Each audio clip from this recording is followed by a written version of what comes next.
नमस्कार। आज हम लोग करेंगे करंट अफेयर टेस्ट। तो पहला क्वेश्चन हमारा क्या है, उत्तर प्रदेश आम महोत्सव 2026 का शुभारंभ कब हुआ? बताइए। 1 जुलाई 2026 या 3 जुलाई या 2 जुलाई या 5 जुलाई? बताओ। 2026 रहेगा सन। उत्तर प्रदेश में आम महोत्सव 2026 का शुभारंभ कब हुआ? तो इसका सही ऑप्शन हो जाएगा सी, 3 जुलाई 2026। अगला क्वेश्चन, सार्वजनिक परीक्षा अनुचित साधनों की रोकथाम अधिनियम 2024 का मुख्य उद्देश्य किन परीक्षाओं में धांधली और पेपर लीक को रोकना है? ऑप्शन ए, केवल यूपीएससी और एसएससी। बी, केवल नीट और जेई। सी, भर्ती परीक्षाओं यूपीएससी एसएससी तथा प्रवेश परीक्षाओं नीट जेई सीयूईटी आदि दोनों में। डी, केवल राज्य लोक सेवा आयोग की परीक्षाओं में। बताओ। तो इसका सही ऑप्शन हो जाएगा सी, भर्ती परीक्षाओं यूपीएससी एसएससी आदि और प्रवेश परीक्षाओं में नीट जेई सीयूईटी आदि, मतलब सभी प्रकार की परीक्षाओं के लिए बनाया गया है। अगला क्वेश्चन,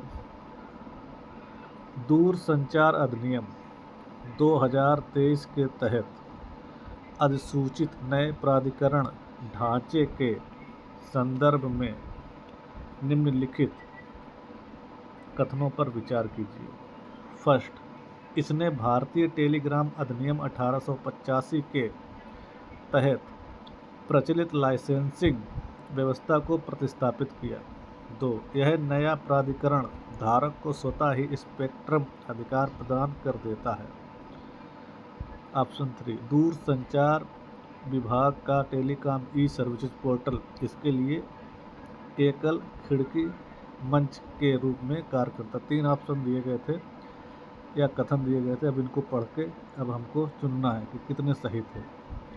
बताइए। तो इसमें 1 और 3 सही है।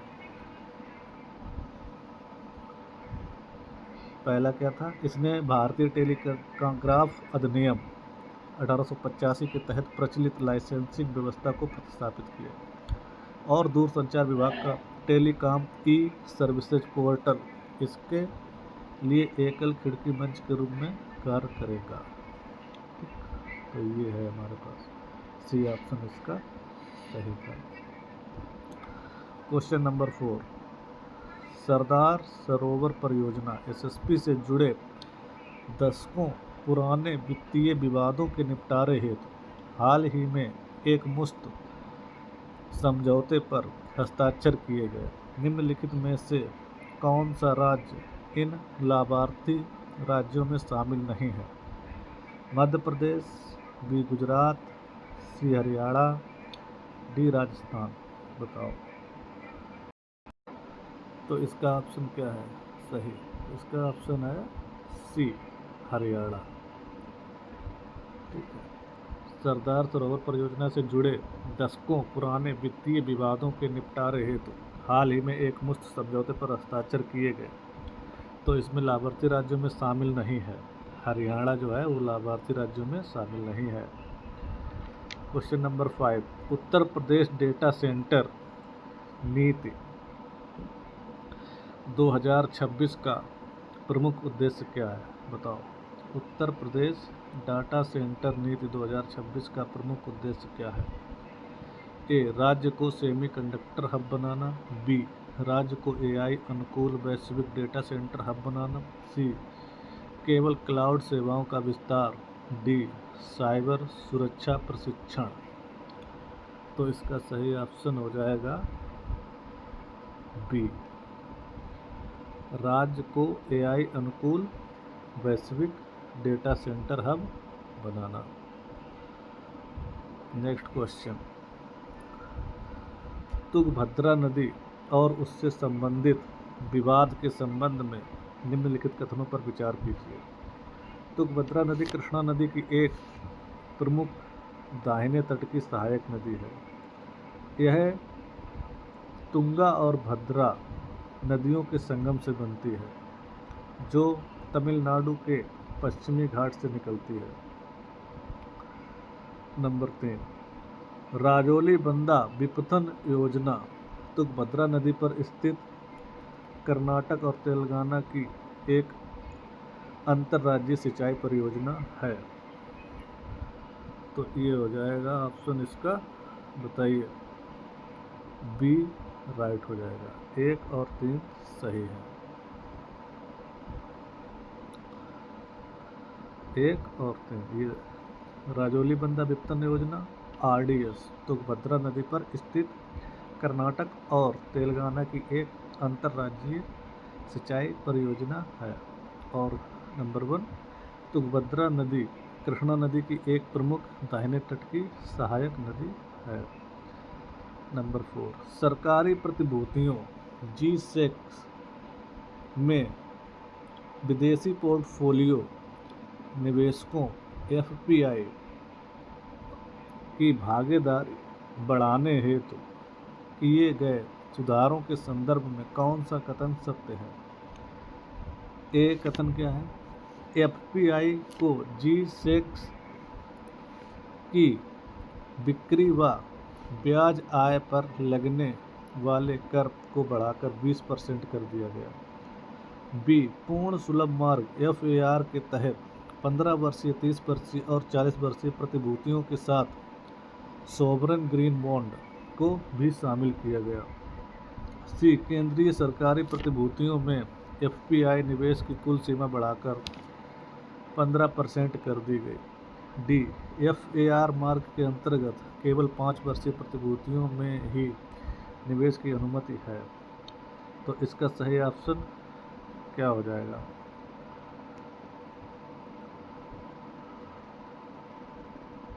बताओ, A, B, C में कौन सा सत्य है?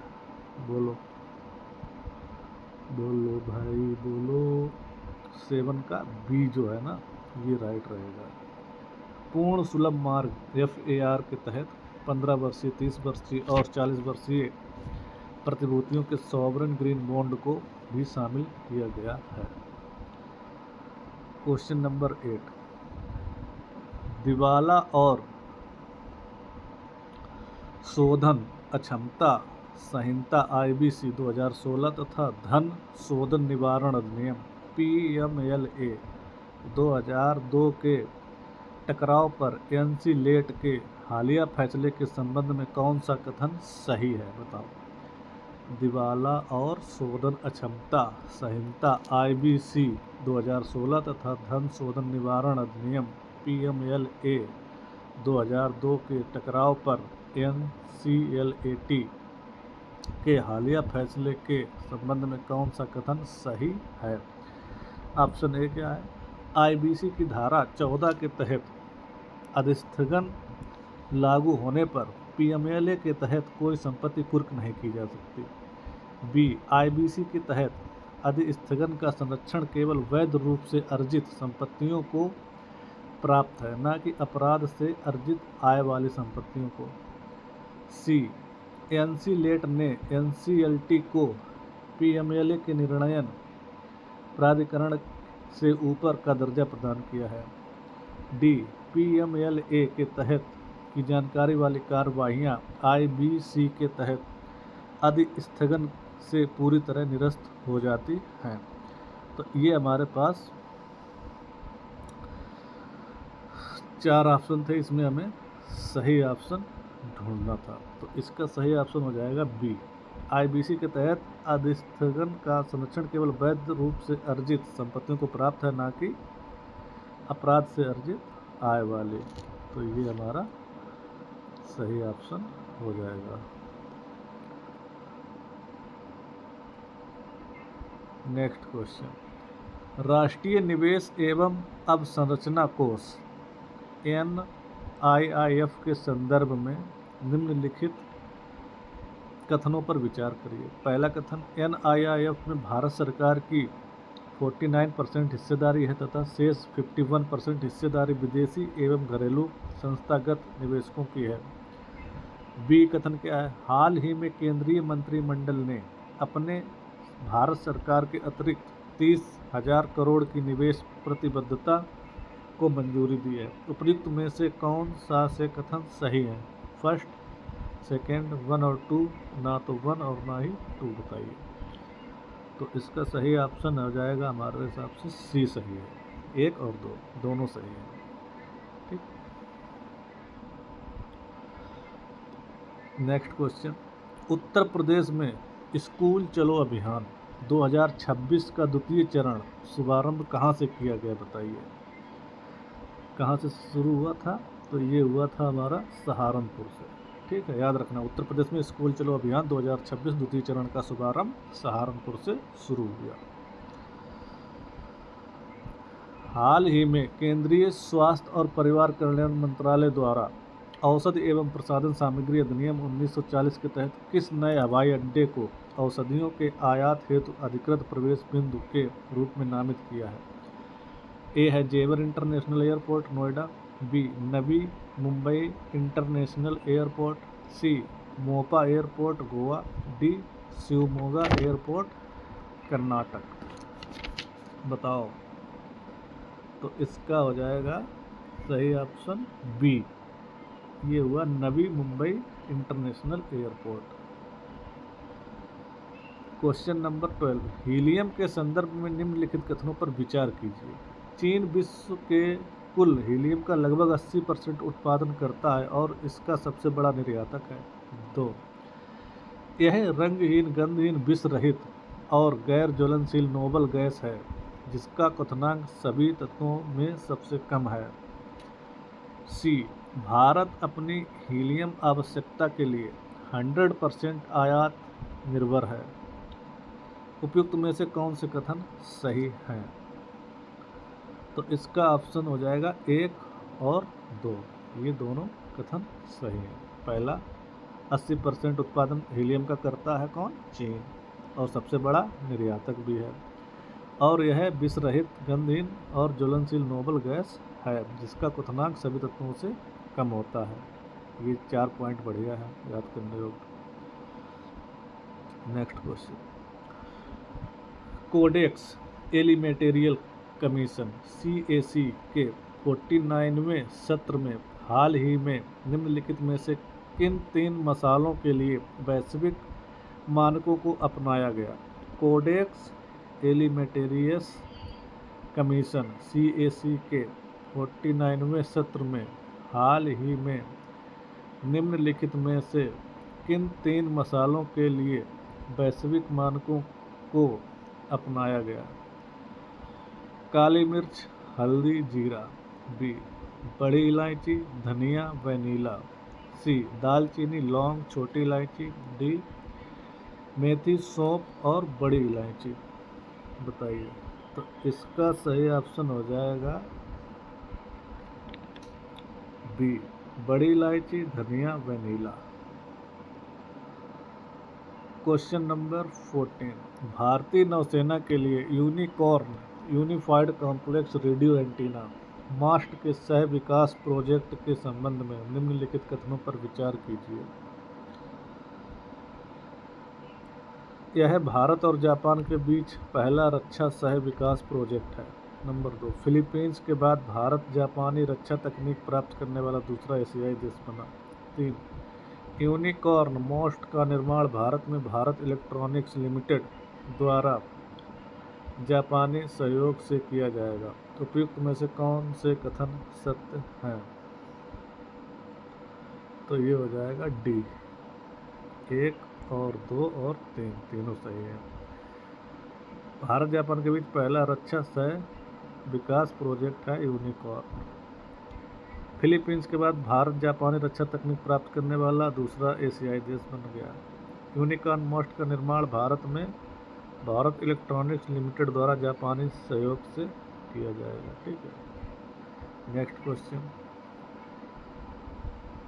ऑपरेशन कायाकल्प के बाद बुनियादी सुविधाओं से युक्त विद्यालयों का प्रतिशत बढ़कर कितना हो गया है? ऑपरेशन कायाकल्प के बाद बुनियादी सुविधाओं से युक्त विद्यालयों का प्रतिशत बढ़कर कितना हो गया है?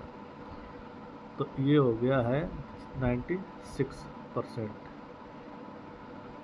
नेक्स्ट क्वेश्चन, हाल ही में आयोजित भारत माली निर्यात संवर्धन मंच के संदर्भ में माली देश से संबंधित कौन सा तथ्य सही नहीं है?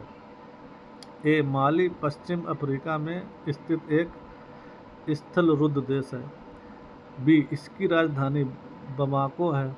नाइजर नदी माली की प्रमुख जीवन रेखा नदी है। और डी, माली की सीमा अटलांटिक महासागर से लगती है। तो इसमें कौन सा सही नहीं है? तो यही है डी, बाकी सारे सही हैं। मान लो माली पश्चिम अफ्रीका में स्थित एक स्थलरुद्ध देश है, सही। इसकी राजधानी बमाको है, बामाको। और नाइजर नदी माली की प्रमुख जीवन रेखा नदी है।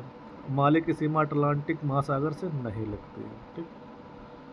नेक्स्ट क्वेश्चन, विदेश व्यापार नीति FTP 2023 में हाल ही में किए गए संशोधन पैरा 2.2B का मुख्य उद्देश्य क्या है? बी नंबर, बलात् श्रम के तहत निर्मित वस्तुओं के आयात पर प्रतिबंध लगाना। ये इसका सही ऑप्शन है। ई कॉमर्स को बढ़ावा देना गलत। कृषि उत्पादों का निर्यात गलत, ये भी गलत, ये सही है। नेक्स्ट क्वेश्चन, विश्व के सबसे तीव्र सुपर कंप्यूटरों की टॉप 500 रैंकिंग के संदर्भ में कौन सा कथन सत्य है? अमेरिका का एल कैपिटन वर्तमान में दुनिया का सबसे तेज सुपर कंप्यूटर है। चीन के लाइन साइन सुपर कंप्यूटर ने लगभग 2.19 एक्सा फ्लॉप्स प्रदर्शन के साथ शीर्ष स्थान हासिल किया। लाइन साइन सुपर कंप्यूटर पूरी तरह से GPU आधारित आर्किटेक्चर पर काम करता है। डी, यह प्रणाली जापान के टोक्यो सुपर कंप्यूटर सेंटर में स्थित है। विश्व के सबसे तीव्र सुपर कंप्यूटरों की टॉप 500 रैंकिंग के संदर्भ में कौन सा कथन सत्य है, ये पूछा गया है। तो ये हमारा बी जो है ना, चीन के लाइन साइन सुपर कंप्यूटर ने लगभग 2.19 एक्सा फ्लॉप्स प्रदर्शन के साथ शीर्ष स्थान हासिल करा। स्वदेशी airborne early warning and control प्रणाली नेत्र के संदर्भ में निम्नलिखित कथनों पर विचार कीजिए। इसे DRDO के centre for airborne system caps द्वारा विकसित किया गया। 2, भारत स्वदेशी AEWC क्षमता विकसित करने वाला विश्व का तीसरा देश है। 3, यह प्रणाली ब्राजीलियाई एम्ब्रेयर EMB 145-1 विमान प्लेटफॉर्म पर एकीकृत है। उपयुक्त में से कौन सा से कथन सही है? इन तीन कथनों में से कौन से कथन सही है, बताइए। तो हमारे पास यहाँ पर पहला कथन, इसे DRDO के सेंटर फॉर एयरबोर्न सिस्टम द्वारा विकसित किया गया, सही है। और ये भारत क्षमता विकसित करने वाला विश्व का तीसरा देश है, गलत। यह प्रणाली ब्राजीलियाई एम्ब्रेयर EMB विमान प्लेटफॉर्म पर एकीकृत है, सही। तो इस हिसाब से हमारा ऑप्शन कौन सा सही हो जाएगा? बी। ये नया क्वेश्चन क्या, लखनऊ के चौधरी चरण सिंह अंतर्राष्ट्रीय हवाई अड्डे को कौन सा राष्ट्रीय गौरव प्राप्त हुआ? भारत का पहला net zero airport. B, Bharat का पहला ईट राइट कैंपस प्रणालित एयरपोर्ट। भारत का पहला AI एयरपोर्ट। भारत का पहला ग्रीन एयरपोर्ट, बताइए। तो ये हमारा हो जाएगा बी, भारत का पहला ईट राइट कैंपस प्रणालित एयरपोर्ट। 21 क्वेश्चन क्या है, इसरो के गगनयान मिशन के क्रू मॉड्यूल और सेवा मॉड्यूल के संबंध में निम्नलिखित में से कौन सा कथन सही नहीं है, बताइए।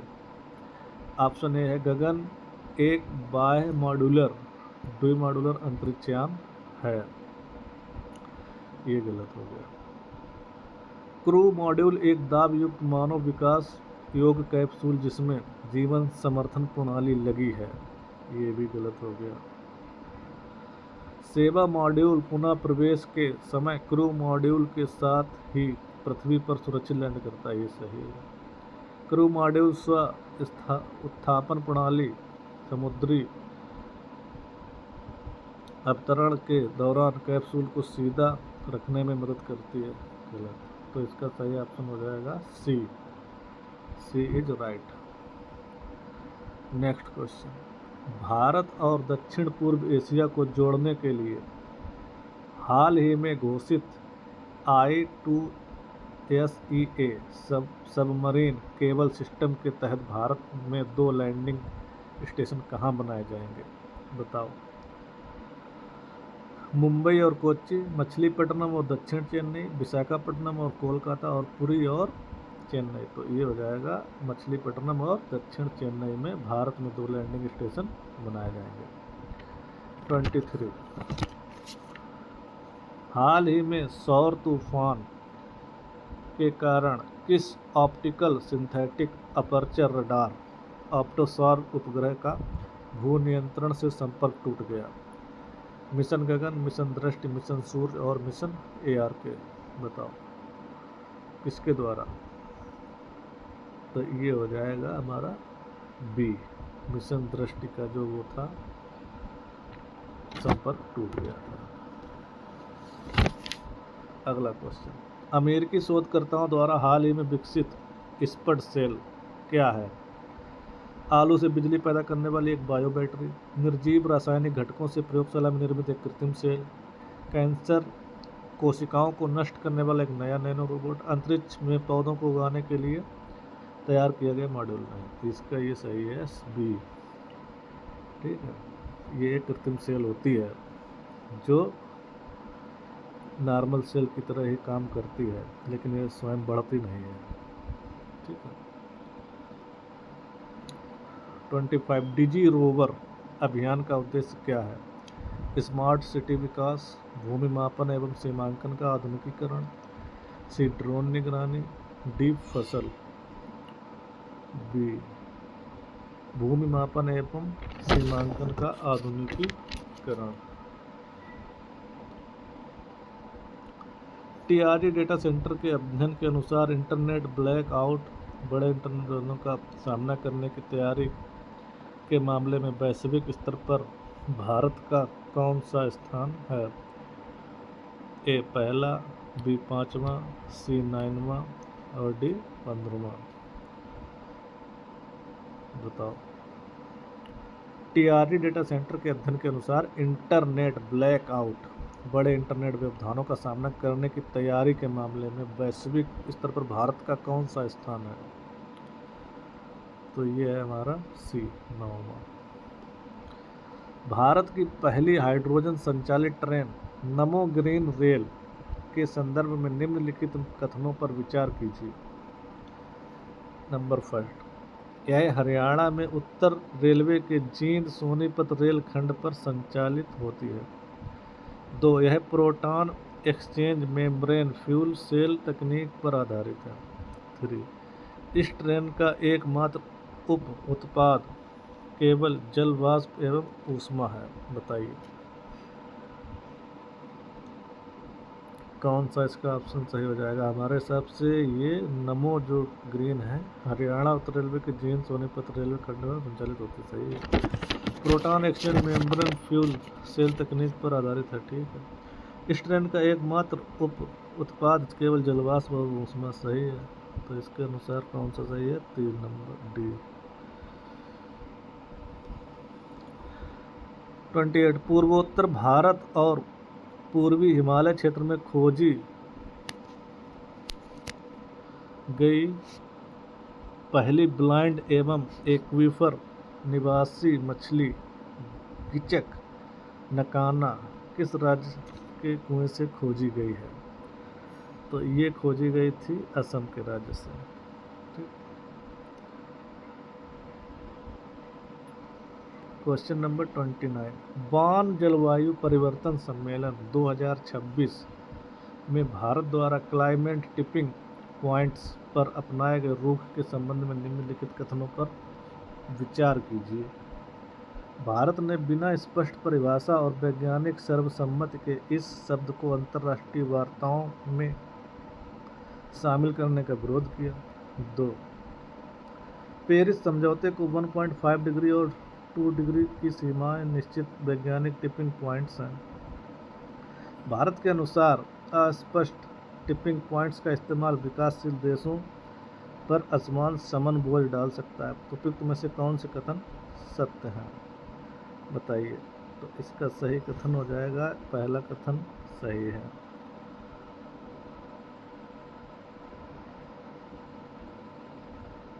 और ये दूसरा पेरिस समझौते गलत।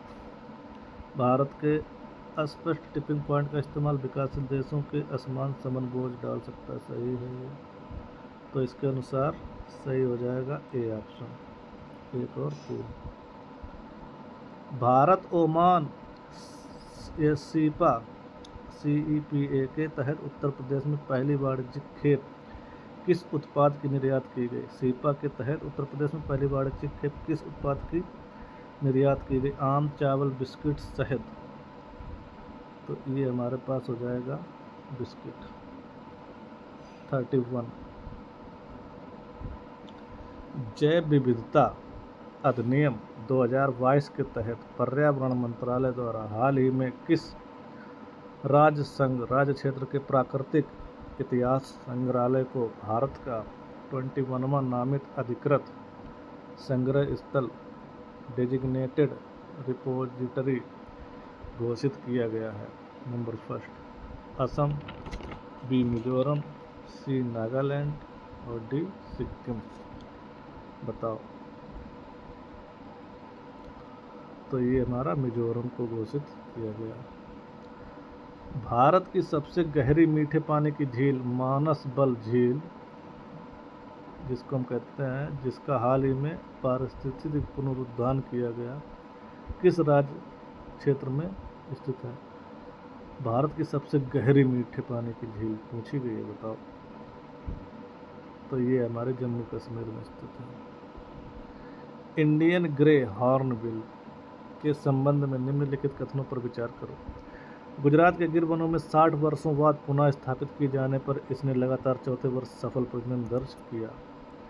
IUCN लाल सूची रेड लिस्ट में इसे संकटापन्न श्रेणी में रखा गया है।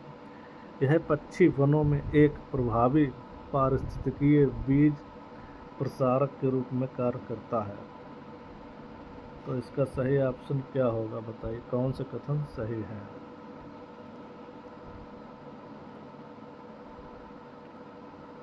1 और 3 इसके सही कथन है। इसके अनुसार हमारा ऑप्शन सही हो जाएगा बी, और ये गलत है। क्वेश्चन नंबर 34 सीस्मिक डबलेट दोहरे भूकंप की घटना के संदर्भ में कौन सा कथन सही है। ए, इसमें मुख्य भूकंप के बाद आने वाले आफ्टर शॉक बहुत कम तीव्रता के होते हैं। इसमें लगभग समान तीव्रता के 2 भूकंप स्थानिक और कालिक रूप से बहुत कम अंतर पर आते हैं। सी, यह केवल समुद्र के भीतर सुनामी उत्पन्न करने वाले स्थानों पर ही आता है। डी, यह केवल वलित पर्वतों की अत्यधिक ऊंचाई पर देखा जा सकता है। तो ये हो जाएगा बी। इसमें लगभग समान तीव्रता के 2 भूकंप स्थानिक और कालिक रूप से बहुत कम अंतर पर आते हैं। उत्तर प्रदेश में सील इंडस्ट्री लिमिटेड का एकीकृत सोलर मैन्युफैक्चरिंग प्लांट कहाँ स्थापित किया जा रहा है। लखनऊ, झांसी, गौतम बुद्ध नगर, कानपुर। B number Jhansi. उत्तर प्रदेश में सील इंडस्ट्री लिमिटेड का एकीकृत सोलर मैन्युफैक्चरिंग प्लांट झांसी में स्थापित किया जा रहा है। संभावित एल नीनो प्रभाव से खरीफ फसलों की सुरक्षा के लिए केंद्र सरकार द्वारा अपनाई गई आकस्मिक योजना के तहत निम्नलिखित में से कौन सी पहल शामिल है। केवल 100% सिंचित जिलों पर ध्यान केंद्रित करना, दलहन, तिलहन और श्री अन्न की और कृषि विविधीकरण को बढ़ावा देना, खरीफ खाद्यान्न उत्पादन लक्ष्य को घटाकर आधा कर देना। केसीसी और पीएम किसान योजनाओं को पूरी तरह निलंबित कर देना।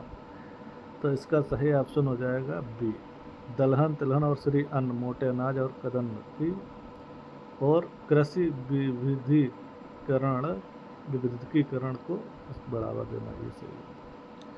क्वेश्चन नंबर 37, भारतीय उष्णकटिबंधीय मौसम विभाग विज्ञान संस्थान IITM पुणे के हालिया अध्ययन के अनुसार पश्चिमी घाट में दक्षिण पश्चिम मानसून की कितनी प्रतिशत वर्षा भूमि पर पहुंचने से पहले ही वायुमंडल में वाष्पित हो जाती है? 10%, 25%, 50% या 65%? बताइए। तो ये हो जाती है 25%। क्वेश्चन नंबर 38, बाल विवाह प्रतिषेध अधिनियम PCMA 2006 और पोक्सो अधिनियम 2012 के संबंध में इलाहाबाद उच्च न्यायालय के निर्णय के संदर्भ में कथनों पर विचार कीजिए।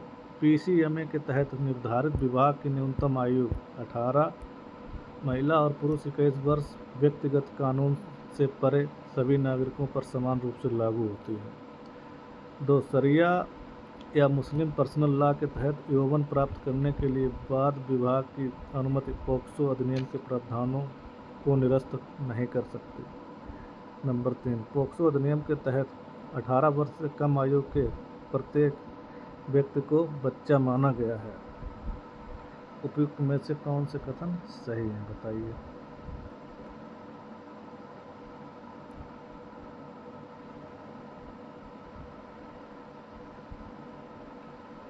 माना गया है तो इसमें से कौन से कथन सही हैं? तो इसमें हो जाएगा तीनों कथन सही हैं, 1, 2 और 3, ये भी सही है।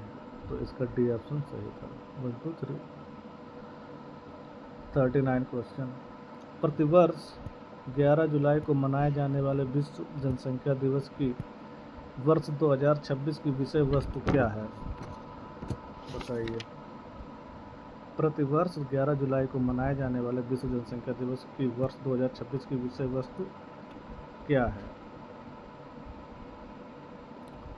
8 अरब की दुनिया सभी के लिए अवसर, गलत। युवाओं की आशाओं और आकांक्षाओं को साकार करना वर्तमान तथा भविष्य के लिए, सही है, ये भी गलत है। नंबर 40, निम्नलिखित कथनों पर विचार कीजिए। उत्तर प्रदेश डेटा सेंटर नीति 2026 AI रेडी अवसंरचना पर बल देती है। इस नीति में ग्रीन डेटा सेंटर संचालन को प्राथमिकता दी गई है। 3, बुंदेलखंड एवं पूर्वांचल क्षेत्र में डेटा सेंटर हेतु अतिरिक्त प्रोत्साहन का प्रावधान है। तो इसका कौन सा ऑप्शन सही होगा? तो ये AI रेडी अवसंरचना पर बल डेटा सेंटर सही रहा। इस नीति में ग्रीन डेटा सेंटर संचालन की प्राथमिकता दी गई, ये भी सही है। बुंदेलखंड और पूर्वांचल क्षेत्र में डेटा सेंटर हेतु अतिरिक्त प्रोत्साहन का प्रावधान है, ये भी सही है। इसका मतलब है कि इसका ऑप्शन डी सही है।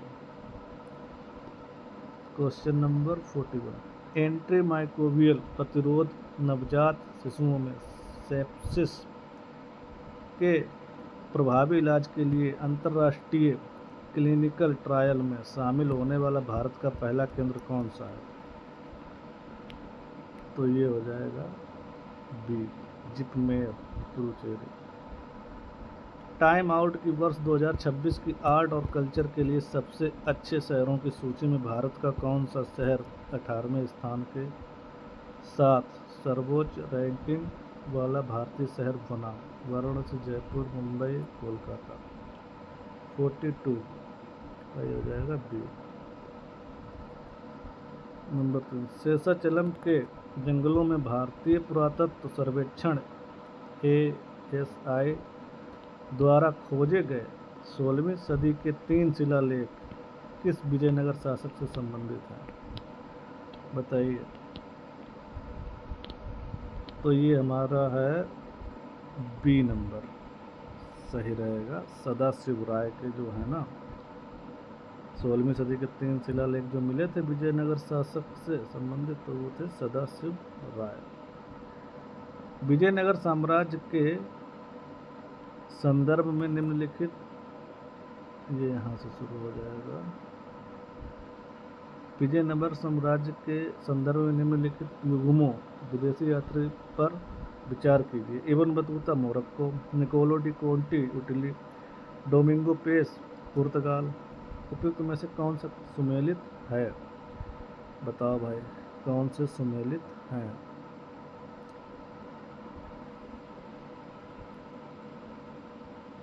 तो ये हमारे पास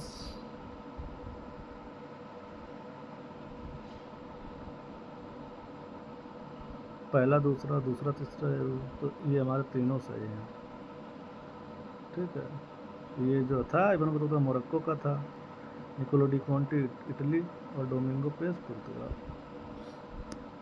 निम्नलिखित में कौन सा युग्म सुमेलित है? ईट राइट कैंपस, भारतीय खाद्य सुरक्षा एवं मानक प्राधिकरण, digi rover, global navigation satellite system, Bharat Oman, APEDA द्वारा वाराणसी से पहली बिस्कुट खेप सीपा। ये सही है। तो हमारे पास हो जाएगा, तीनों सही हो जाएंगे। ठीक है, ये डी ऑप्शन इसका सही है। लद्दाख में आयोजित होने वाले प्रसिद्ध हेमिस महोत्सव के संदर्भ में निम्नलिखित कथनों पर विचार कीजिए। फर्स्ट, यह महोत्सव गुरु पद्मसंभव की जयंती के उपलक्ष्य में मनाया जाता है। इसमें लामाओं द्वारा किया जाने वाला चाम मुखौटा नृत्य मुख्य आकर्षण होता है। प्रत्येक 12वें वर्ष गुरु पद्मसंभव का एक विशाल थांका प्रदर्शित किया जाता है। तो ये तीनों ही सही थे, तो इसके अनुसार डी सही हो जाएगा। भारतीय संविधान में राष्ट्रीय आपातकाल के प्रावधानों से एवं प्रावधानों के संदर्भ में कौन सा कथन सही है? 44वें संविधान संशोधन 1978 द्वारा आंतरिक अशांति शब्द के स्थान पर सशस्त्र विद्रोह शब्द प्रतिस्थापित किया गया। बी, राष्ट्रीय आपातकाल को संसद द्वारा केवल एक बार में अनिश्चित काल के लिए अनुमोदित किया जा सकता है। 38वें संविधान संशोधन ने आपातकाल को न्यायिक समीक्षा के अधीन बनाया। इसे केवल साधारण बहुमत से ही संसद के दोनों सदनों में पारित किया जाता है।